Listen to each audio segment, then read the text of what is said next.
اقوام متحدہ کی ایک تازہ رپورٹ میں کہا گیا ہے کہ ایشیائی ممالک میں غربت کے خاتمے اور محرومی ختم کرنے کے لیے سماجی ترقی میں سرمایہ کاری ایک اہم حکمت عملی ہے، جبکہ دنیا بھر میں سماجی استحکام پر خرچ کی اوسط مجموعی قومی پیداوار کا 11.2% ہے۔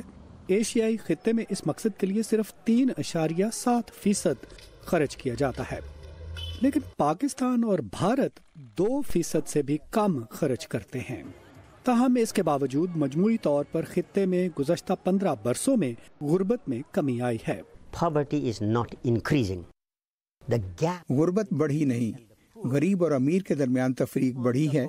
مجموعی طور پر جنوبی ایشیا کے تمام ممالک میں غربت میں کمی آئی ہے، تو ایسا لگتا ہے کہ غربت میں اضافہ ہو رہا ہے، کیونکہ ایک طرف بھارت اور پاکستان میں ارب پتی ہیں اور دوسری طرف بہت زیادہ غریب لوگ ہیں۔ غربت تو ہے، مگر یہ فرق غربت کو ذرا بڑھا چڑھا دیتا ہے۔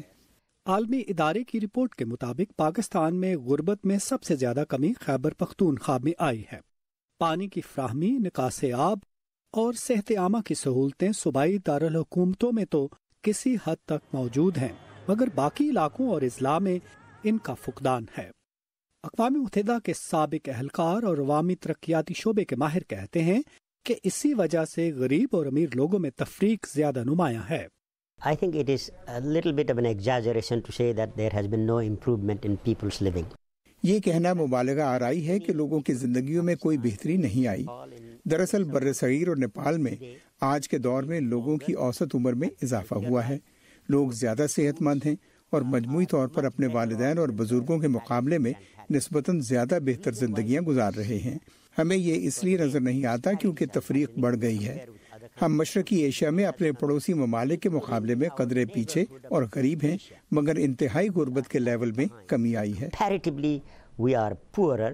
رپورٹ کے اعداد و شمار کے مطابق سن 1990 سے لے کر 2013 تک پاکستان میں تقریباً 4.90 کروڑ افراد کو انتہائی غربت سے نکالا گیا ہے۔ تاہم خطے کے بیشتر ممالک میں سماجی ترقی کے شعبوں میں دلچسپی کی کمی کی وجہ سے اس تعداد میں اضافہ نہیں ہو سکا۔ Many governments that have given undue attention. قومی سلامتی کی بنیاد انسانی سیکیورٹی ہے۔ اگر انسان محفوظ نہیں تو دنیا کی بہترین فوج بھی آپ کو تحفظ فراہم نہیں کر سکتی۔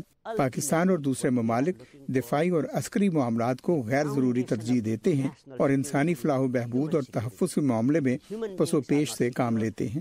ماہرین کہتے ہیں کہ صاف پانی، تعلیم اور صحت کے شعبوں میں زیادہ سرمایہ کاری کے ذریعے ایشیا اور بحر الکاہل کے خطے میں مزید 5.20 کروڑ افراد کو انتہائی غربت سے نکالا جا سکتا ہے۔ ندیم یعقوب، وائس آف امریکہ، واشنگٹن۔